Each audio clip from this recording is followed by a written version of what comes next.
सरकारी स्कूलों के बच्चों का शैक्षिक स्तर सुधारने के लिए बच्चों की सहायता करने के लिए समाज सेवी अमित सैनी पोंकी ने आगे आकर बाबैंड क्षेत्र के अनेक सरकारी स्कूलों के छात्र छात्राओं को गर्म जर्सियां व जूते वितरित किए।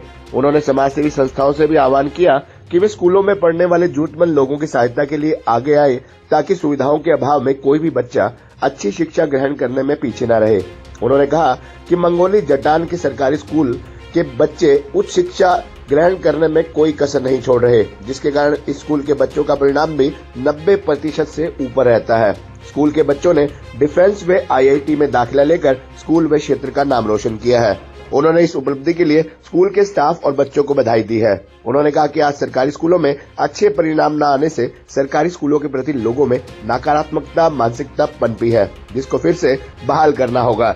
इस अवसर पर बोलते हुए स्कूल के प्रिंसिपल रामपाल सिंह ने कहा कि आज सरकार प्राइवेट स्कूलों के मुकाबले सरकारी स्कूलों में ज्यादा सुविधाएं उपलब्ध करवा रही है, जिसका लाभ बच्चों को उठाना चाहिए। उन्होंने कहा कि यदि बच्चे, अभिभावक और समाजसेवी संस्थाएं संयुक्त प्रयास करें तो न केवल सरकारी स्कूलों में शिक्षा का स्तर उच्च स्तर का होगा, बल्कि इससे लोगों की सरकारी स्कूलों के प्रति पनपी नकारात्मक सोच भी बदल जाएगी, जिसका उदाहरण मंगोली का सरकारी स्कूल है। अमित सैनी है, मैं आप ही की तरह एक साधारण परिवार से हूँ और मेरा जो स्टार्टिंग जो हुई है वो एक सरकारी स्कूल में से मेरे जीवन की शुरुआत हुई है, रामचंद माजरा के गवर्नमेंट स्कूल से। मेरे दादाजी के बारे में मैं आपको बताना चाहूँगा। मेरे दादाजी डॉक्टर नराता राम सैनी 1932 में उन्होंने डॉक्टरी की प्रैक्टिस की शुरू की और 1927 और 28 में उन्होंने बनारसी दास स्कूल अम्बाला कैंट से 10वीं की। उसके बाद मेरे फादर डॉक्टर कमल सैनी, उन्होंने 1966 के अंदर डॉक्टरी की प्रैक्टिस शुरू की, जलंधर से उन्होंने डिग्री की और आसपास के 70 से 80 गांव के फैमिली डॉक्टर हैं। मैं आपको एक बात इसलिए ये बता रहा हूँ अपने फादर के बारे में और अपने दादा के बारे में इसलिए बता रहा हूँ कि मेरे परिवार से मेरे दादा ने पढ़ाई की और वो पढ़ लिख गए। जब वो पढ़ लिख गए तो मेरे परिवार की जो दशा थी वो सुधरी।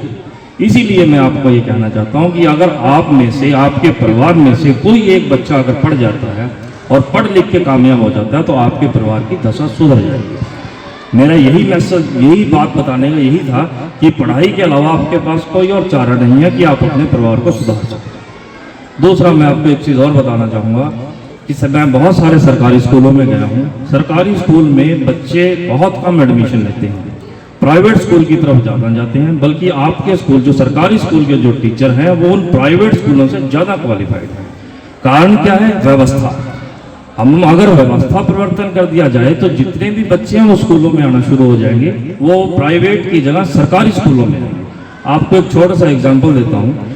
जब आप यहाँ से पढ़ के कॉलेज में जाएंगे और जो बच्चे किसी भी प्राइवेट स्कूल से पढ़ के वहाँ पे गए हैं, चाहे वो पैसे वाले हैं या नहीं हैं, वो लोग वहाँ पे लाइन में लगाकर खड़े हैं, लाइनें लगा के खड़े हैं सरकारी स्कूल में एडमिशन के लिए।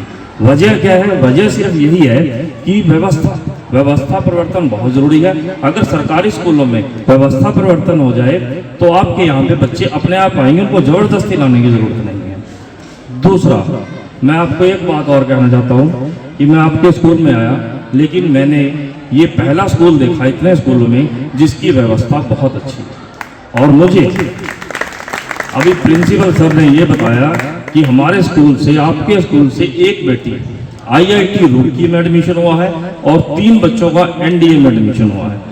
ये बहुत ही ज़्यादा सराहनीय काम है जो इस स्कूल में किया है। इसके लिए मैं बधाई प्रिंसिपल साहब को और सभी टीचिंग स्टाफ को इसकी बधाई दूंगा और साथ में आप सभी को इसकी बधाई दूंगा। और मैं इसी के साथ अपने शब्द यहीं पे वो करता हूँ और जय हिंद। खबरनामा हरियाणा के लिए बाबैंड से राजेश शर्मा की रिपोर्ट।